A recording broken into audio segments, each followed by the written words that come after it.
नमस्कार, आप देख रहे हैं प्राइम न्यूज। आपके साथ मैं हूं काजोल नारायण। मुख्यमंत्री त्रिवेंद्र सिंह रावत और केंद्रीय स्वास्थ्य राज्य मंत्री अश्विनी चौबे की मौजूदगी में एक कार्यक्रम का आयोजन किया गया। इस ऑनलाइन में स्वामी राम हिमालयन विश्वविद्यालय, जॉली ग्रांट और global health alliance United kingdom के बीच MOU पर हस्ताक्षर किए गए। ग्लोबल हेल्थ अलायंस के विशेषज्ञ हिमालयन विश्वविद्यालय में विभिन्न कोर्सेज के माध्यम से मेडिकल स्टाफ को क्वालिटी प्रशिक्षण देगा। इस मौके पर सीएम त्रिवेंद्र सिंह रावत ने कहा कि दोनों संस्थाओं के बीच इस समझौते से स्वास्थ्य के क्षेत्र में उत्तराखंड को काफी लाभ होगा। मोटर बाइक पैरामेडिक से पर्वतीय क्षेत्रों में मौके पर जाकर मरीजों को तुरंत चिकित्सा दी जा सकेगी। वहीं हिमालयन विश्वविद्यालय के कुलपति डॉक्टर विजय धस्माना ने विश्वविद्यालय के कार्यों की जानकारी देते हुए कहा है कि उत्तराखंड में स्वास्थ्य सुविधाएं बढ़ाना पहली प्राथमिकता है। इस MOU से पैरामेडिकल स्टाफ की गुणवत्ता बढ़ेगी। तो डोईवाला में हिमालयन विश्वविद्यालय ग्लोबल हेल्थ अलायंस के बीच MOU साइन हुआ है। सीएम त्रिवेंद्र सिंह रावत और अश्विनी चौबे की मौजूदगी में हस्ताक्षर हुए हैं। हिमालयन विश्वविद्यालय के स्टाफ को क्वालिटी प्रशिक्षण दिया जाएगा ताकि जो मेडिकल सुविधाएं हैं वो प्रदेश में और डोईवाला में और तेजी के साथ बढ़े। जो लोग हैं उन्हें बाहर का रास्ता ना देखना पड़े, अपने प्रदेश में ही वो बेहतर इलाज करा सके। तो समझौते से स्वास्थ्य के क्षेत्र में उत्तराखंड को काफी लाभ मिलेगा। सीएम त्रिवेंद्र सिंह रावत ये कहते हुए नजर आए। आज ग्लोबल हेल्थ अलायंस UK और स्वामी राम हिमालयन विश्वविद्यालय के बीच जो समझौता हुआ है उसके लिए मैं विजय धस्माना जी को और डॉक्टर नारायण को बहुत बधाई देता हूँ कि बहुत ही एक गुणात्मक शिक्षा के क्षेत्र में, मेडिकल साइंस के क्षेत्र में आज ये MOU साइन हुआ है। मुझे विश्वास है कि जहाँ एक तरफ यहाँ पर अच्छे क्वालिफाइड और नर्सेज मिलेंगी, डॉक्टर मिलेंगे, अन्य जो स्वास्थ्य से जुड़े हुए कोर्सेज हैं उनको यहाँ पर पढ़ने का मौका मिलेगा। वहीं उच्च गुणवत्ता की चिकित्सा भी उत्तराखंड के लोगों को और जो लोग विश्वविद्यालय में अपनी चिकित्सा के लिए आते हैं, पढ़ने के लिए जो बच्चे यहाँ पर आते हैं उनको मिलेगा। आज स्वामी राम हिमालयन विश्वविद्यालय व ग्लोबल हेल्थ अलायंस UK इन दो संस्थाओं के बीच में एक MOU साइन हुआ है जिसमें पैरामेडिकल के क्षेत्र में मैन पावर को ट्रेन करने के लिए, उनको कुशल बनाने के लिए नए कार्यक्रम शुरू किए जाएंगे। ये कार्यक्रम जो ग्लोबल हेल्थ अलायंस UK की जो संस्था है और स्वामी राम हिमालयन विश्वविद्यालय जॉइंटली हम लोग इन कार्यक्रमों को चलाएंगे। इस कार्यक्रमों को चलाने के लिए कुछ फैकल्टी वहाँ से आएगी, कुछ हमारे यहाँ से होगी और मैं समझता हूँ कि ये विश्वविद्यालय में जो अध्यापन करने वाले जो हमारे छात्र छात्राएँ हैं, पैरामेडिकल से जो जुड़े हुए लोग हैं, जो कुछ डॉक्टर हैं, कुछ नर्सिंग स्टाफ है, तो इनको फर्दर एक्सपर्टीज़ देने के लिए ये कार्यक्रम एक वरदान। रुड़की के सिविल लाइन कोतवाली इलाके की रहने वाली एक महिला ने भगवानपुर विधायक ममता राकेश के बेटे अभिषेक पर अपहरण का आरोप लगाया है और पुलिस को शिकायत देकर कहा कि उसके बेटे को अभिषेक अपने साथियों के साथ अगवा कर ले गया है। इतना ही नहीं, विधायक के बेटे ने अपने साथियों के साथ उसके घर में घुसकर मारपीट भी की, लेकिन पुलिस इस मामले को अपहरण से ना जोड़ते हुए लेन देन का बता रही है। CO चंदन सिंह बिस्ट का कहना है कि मामला इंश्योरेंस से जुड़ा हुआ है। विधायक के बेटे ने अपनी गाड़ी का इंश्योरेंस उज्जवल भाटिया से करवाया था, लेकिन जब क्लेम लेना चाहा तो नहीं मिला, जिसके बाद ये सारी बातें निकलकर सामने आई हैं। तो रुड़की का ये पूरा मामला है जहां पर विधायक के बेटे पर अपहरण का आरोप लगा है। महिला ने अभिषेक के खिलाफ पुलिस को तहरीर दी है, लेकिन पुलिस का कहना है कि आपसी लेन देन का मामला है, इंश्योरेंस का मामला है, किसी तरह का अपहरण का मामला नहीं है।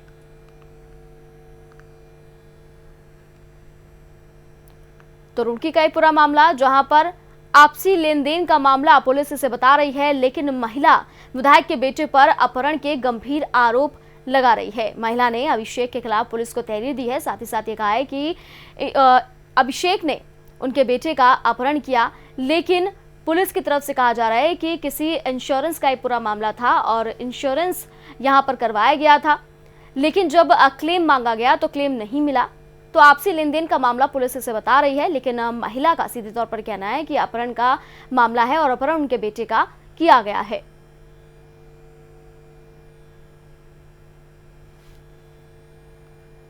तो पुलिस इस पूरे मामले की जांच पड़ताल इंश्योरेंस का है, क्योंकि मेरे बेटे ने एक इंश्योरेंस कराया था जिसमें कि वो कहता है फर्जी है, पर मेरा बेटा इस बात का दावा करता है कि वो इंश्योरेंस फर्जी नहीं है। उनकी गाड़ी का एक्सीडेंट हो गया, उनको क्लेम नहीं मिल रहा है, पर वो मेरे बच्चे को बार बार हमारे ऑफिस आकर धमकियां देते हैं और उसको बार बार मारने की धमकी देते हैं। और आज तो मेरे बेटे को घर में आकर उठाकर ही ले गए और मेरे बड़े बेटे के साथ मारपीट करी, और मैं घर में नहीं थी, मुझे नहीं पता और क्या क्या उन्होंने उठाया होगा। कितने लोग तकरीबन आए थे और क्या? 5-6 लोग वो ऊपर आए थे वहाँ पर, और उन्होंने बहुत ज़्यादा बदतमीजी करी है मेरे बच्चे के साथ। शाम को मेरे को फ़ोन आया घर से ना कि भाई ऐसे ऐसे अभिषेक जो है घर में आके मार तोड़फोड़ करी है और बच्चों के साथ मार पिटाई करके और उसे उठा के ले गए। छोटे लड़के। कौन है अभिषेक? है अभिषेक ममता राकेश का लड़का है। तो क्या उन्होंने मारपीट करी है? हाँ जी। तो कितने लोग तकरीबन आए थे? दिल्ली गया हुआ था और मैं रास्ते में था, कार में मुझे फ़ोन आया तो बस मैं आ रहा हूँ, अब सीधा अभी यहीं पहुँचा हूँ। तो अभी आपका लड़का कहाँ से बरामद हुआ है? ये अभी भगवानपुर से ही लेके आए। किसके घर से? किसके घर से? ममता राकेश के घर से लाए हैं।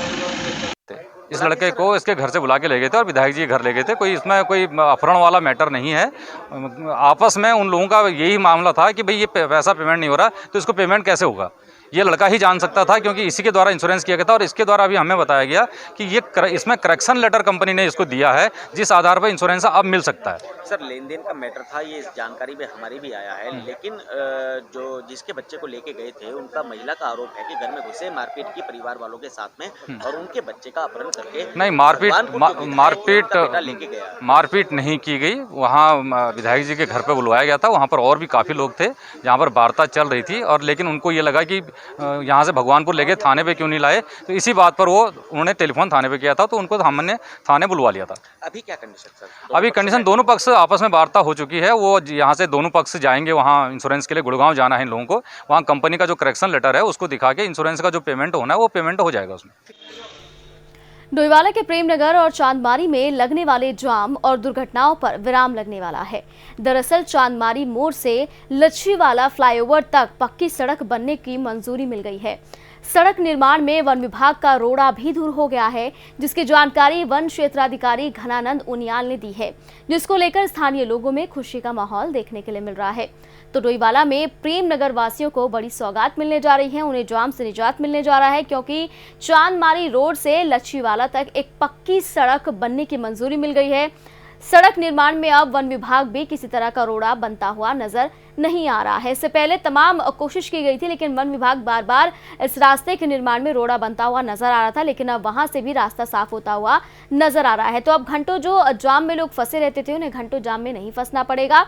वो प्रेमनगर वासी आसानी से इस रास्ते अपने घर तक पहुंच सकते हैं।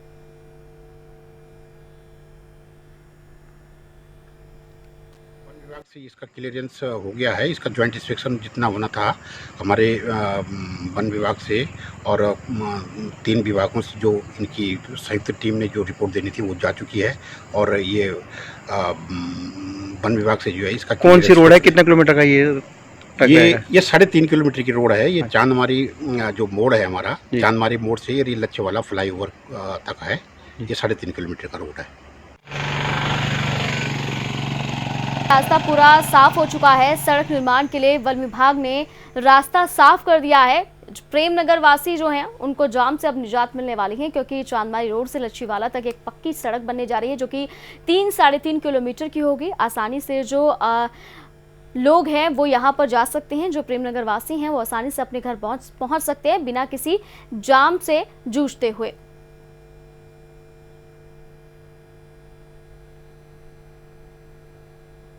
रुड़की के एक एयर होस्टेस को मोबाइल से अश्लील मैसेज और कॉल करना एक युवक को भारी पड़ गया।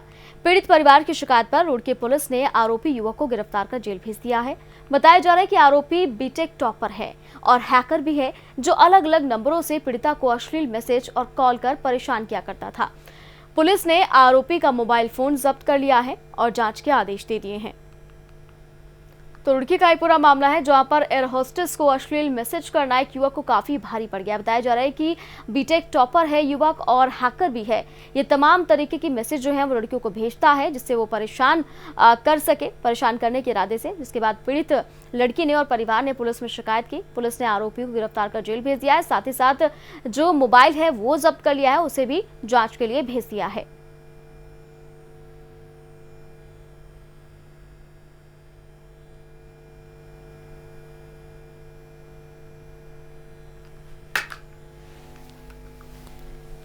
तो रुड़की का ये पूरा मामला 2019 में एक महिला द्वारा कोतवाली सिविल लाइंस में एक अभियोग पंजीकृत कराया था कि एक लड़का रोहित सक्सेना जो इज्जत नगर बरेली का रहने वाला है, किसी प्रकार से उनकी बेटी के संपर्क में आ गया और लगातार उसको शादी करने का दबाव देने के नाम पर अश्लील मैसेज वगैरह भेजने लगा।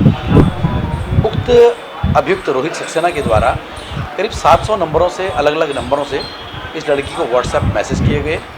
ये लड़की जब भी व्हाट्सएप पे उसे ब्लॉक करती थी या नंबरों को ब्लॉक करती थी, ये किसी नए बंदे का नंबर लेकर के उसको व्हाट्सएप पे मैसेज भेजता था। इसकी तलाश काफ़ी समय से पुलिस द्वारा की जा रही थी।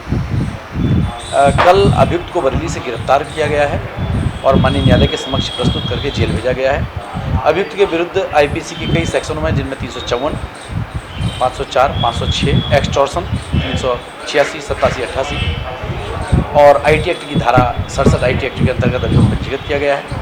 अभियुक्त के खिलाफ अभी बरेली में भी 2 अभियोग चल रहे हैं, जिनमें उसके द्वारा इसी प्रकार के लोगों को मैसेज भेज करके परेशान किया जा रहा है। बरेली की पुलिस द्वारा भी इसको वारंट बी पर तलब किया जा रहा है और अभी इसकी विवेचना चल रही है। हरिद्वार के कनखल में हरिराम आश्रम में आज संतों की बैठक हुई, जिसमें संतों ने कैबिनेट मंत्री मदन कौशिक से चर्चा की। जहां मदन कौशिक ने संतों को हाउस टैक्स और बिजली में छूट देने की बात कही है। वहीं बैठक में कांग्रेस समर्थित संतों ने जब कैबिनेट मंत्री को घेरा तो मदन कौशिक ने कांग्रेस को चोर बताया। इस दौरान कांग्रेस के पूर्व चेयरमैन सतपाल ब्रह्मचारी और मदन कौशिक के बीच जमकर नोकझोंक होती हुई नजर आई है। तो हरिद्वार में कनखल के हरिराम आश्रम में संतों की बैठक हुई। संतों ने कैबिनेट मंत्री मदन कौशिक से चर्चा की है हाउस टैक्स को लेकर, बिजली में छूट देने को लेकर। मदन कौशिक ने हाउस टैक्स, बिजली में छूट देने की बात भी कही है और स्वीकारी है। साथ ही साथ जो कांग्रेस समर्थक जो संत थे वो मदन कौशिक से उनकी नोकझोंक होती हुई नजर आई है और वो कांग्रेस के खिलाफ कुछ भी सुनने के लिए यहाँ पर नहीं बैठे थे। उनका सीधे तौर पर कहना था कि वो कांग्रेस का समर्थन करते हैं और कांग्रेस का समर्थन लगातार वो करते रहेंगे, क्योंकि जो बीजेपी के समर्थन में थे संत वो कांग्रेस को चोर बता रहे थे। और इसी खबर पर ज्यादा अपडेट के साथ मेरे सहयोगी नरेश तोमर मेरे साथ जुड़ गए हैं। नरेश, हरिद्वार में संतों की बैठक हुई है, कैबिनेट मंत्री मदन कौशिक इस बैठक में मौजूद रहे, नोकझोंक किस चीज को लेकर हुई थी? एक आज बता दें कि हरिद्वार के कनखल में संत आत्मनिर्भर आश्रम में एक कार्यक्रम बैठक का जो आयोजन किया गया था। सभी संत, काफी गणमान्य संत, बड़े बड़े संत यहाँ पर मौजूद थे। वहीं स्थानीय मंत्री, कैबिनेट मंत्री मदन कौशिक वहां पहुंचे और खासतौर पर उनका यही कहना था सरकार से कि संतों को जो है बिजली के बिल में छूट मिलनी चाहिए, सीवर में उनको छूट मिलनी चाहिए, हाउस टैक्स में उनका माफ होना चाहिए, क्योंकि संत जो है ना तो स्थानीय निवासी आते हैं ना उनकी कोई कमाई है। इस चीज को उन्होंने साफ तौर पर कहा था कि संतों पर सरकार का ध्यान जाना चाहिए। वहीं आगामी कुंभ को लेकर भी काफी चर्चा चल रही थी। इसी बीच जो है पूर्व नगर पालिका चेयरमैन सतपाल ब्रह्मचारी जो संत भी है वो वहां मौजूद थे। उन्होंने जैसे ही कैबिनेट मंत्री मदन कौशिक ने कांग्रेस पे तंज कसा, उनमें इसी बात को लेकर कांग्रेसी संत का मदन कौशिक से टकराव हो गया। जी बिल्कुल नरेश, जिस तरह से लगातार जो संतों की बैठक हो रही है, इसमें चाहे हाउस टैक्स को लेकर हो, चाहे बिजली को छूट देने की बात हो, आगे चल के कुंभ का आयोजन भी होना है, तो ऐसे में संत कितने ज्यादा उत्साहित हैं और क्या क्या उनकी मांगे हैं? देखिए, संतों का तो साफ तौर पर यही कहना था कि जो उनके आश्रमों में सीवर हैं, उनके जो नाले हैं वो टैप होकर सीधे जो सीवर लाइन के थ्रू जाएं, और संतों में जो बिजली का बिल है जो 40 किलोवाट से अधिक, उनका कनेक्शन 20 किलोवाट का उनका कनेक्शन अधिक होता है, तो उन पर उनका एक्स्ट्रा चार्ज लगना चाहिए। लेकिन संतों का कहना है कि वो बिजली कम से कम इस्तेमाल करें। इसी को लेकर आज बैठक का आयोजन किया गया। संतों को कई जगह जो छूट मिलनी चाहिए, लेकिन अचानक जो है विकास कार्य पर बात अटक गई। यहाँ तक कि पूर्व पूर्व मुख्यमंत्री उत्तराखंड के नरेंद्र तिवारी को भी इस दौर में खींचा गया, और जब उसी को लेकर कांग्रेस संत भड़क गए। उन्होंने साफ तौर पर कहा कि जो विकास के कार्य हुए हैं वो कांग्रेस के समय में हुए हैं। प्रबंधक कोशिश ने कहा कि पिछले 15 सालों से मैं हरिद्वार में राजनीति कर रहा हूँ और हरिद्वार के अंदर जितना भी विकास हुआ है वो मेरे द्वारा ही किया गया है। जी बिल्कुल, बहुत शुक्रिया नरेश तमाम जानकारी पहुंचाने के लिए। तो हरिद्वार में संतों की बैठक हुई है, कनखल के हरिराम आश्रम में संतों की बैठक हुई, जहां पर कैबिनेट मंत्री मदन कौशिक भी मौजूद रहे। इस दौरान संतों ने हाउस टैक्स और बिजली में छूट देने की बात कही है।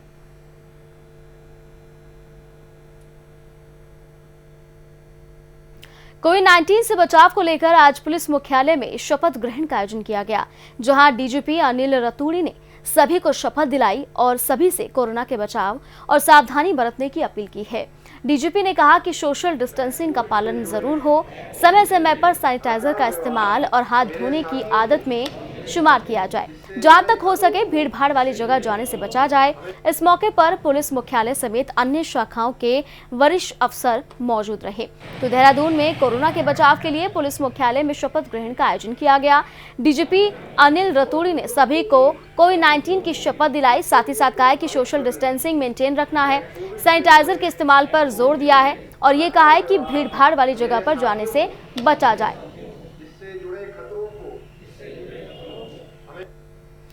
और मेरे सहयोगी पवन दीक्षित मेरे साथ जुड़ गए हैं। पवन, यहाँ पर हम देख रहे हैं कि पुलिस मुख्यालय में शपथ दिलाई जा रही है कोविड-19 को लेकर, और क्या क्या कार्यक्रम हुए यहाँ पर?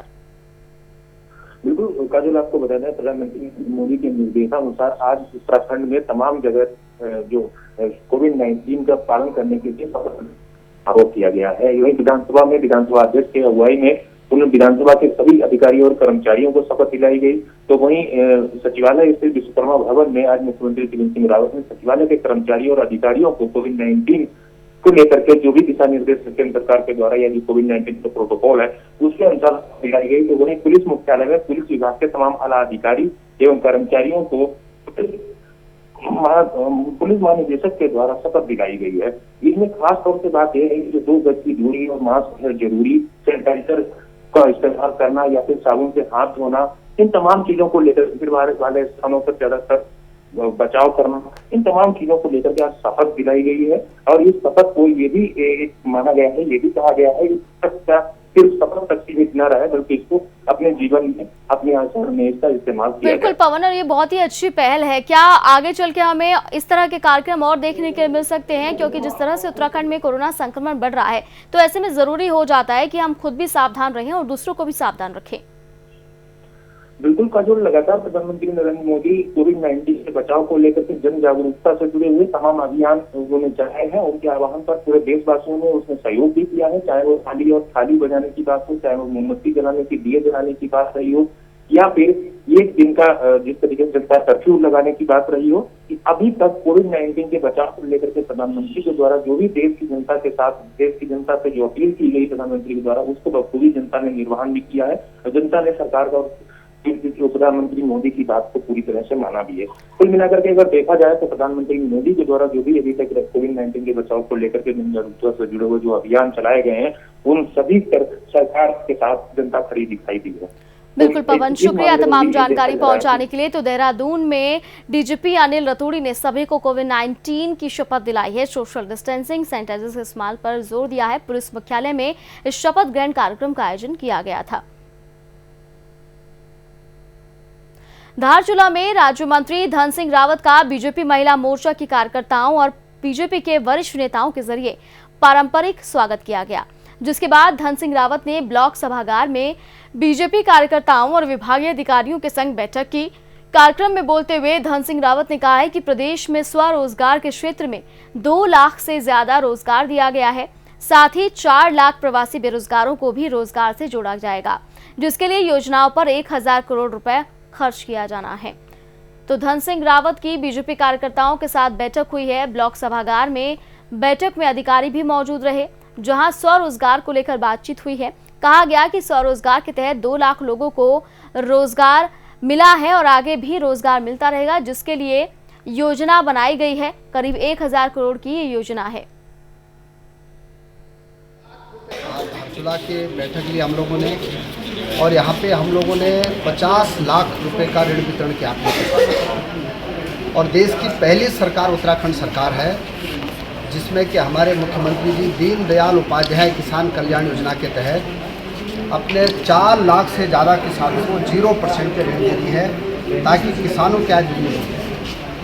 और दूसरा, हम 7,000 डेयरियाँ दें ताकि लोगों को स्वरोजगार का अवसर मिल सके। और डेयरी भी हम 50% डिस्काउंट देंगे।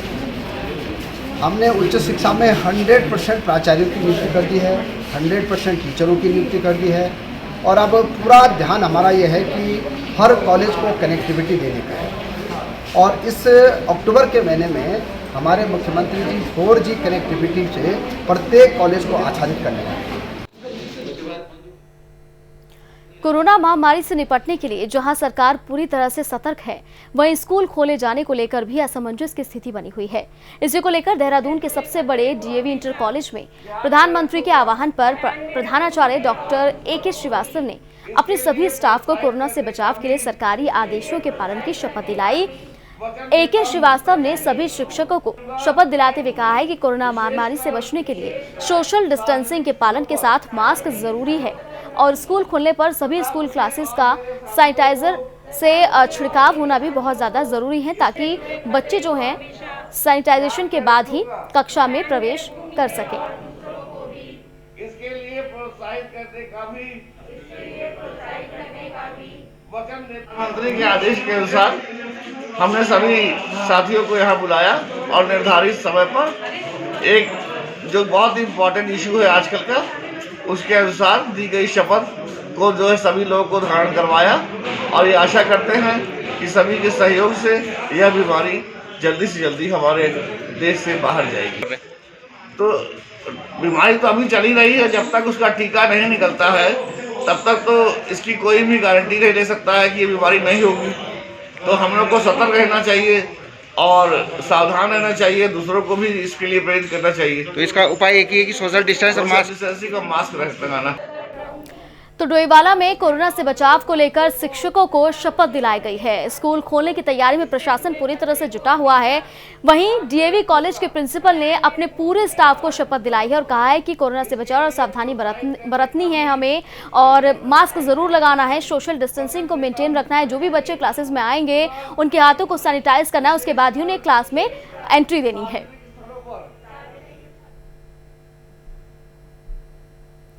विश्व धरोहर फूलों की घाटी नेशनल पार्क पर्यटकों के लिए 31 अक्टूबर को बंद हो जाएगी। कोरोना संकट के बावजूद प्रकृति प्रेमियों से गुलजार रही फूलों की घाटी 1 अगस्त को पर्यटकों के लिए खोल दी गई थी। अब तक 880 पर्यटकों ने फूलों की घाटी की सैर की है, जिसमें 8 पर्यटक भी शामिल थे।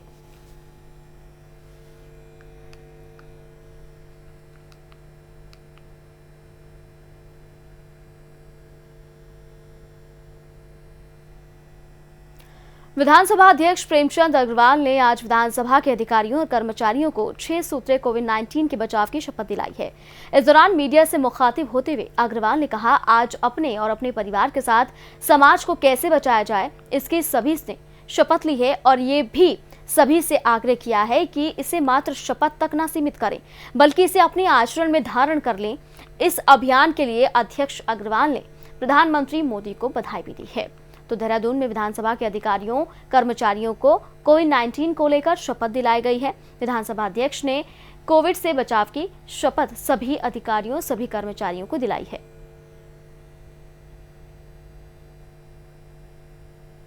और इसी के साथ फिलहाल खबरों में इतना ही। आप देखते रहिए प्राइम न्यूज़।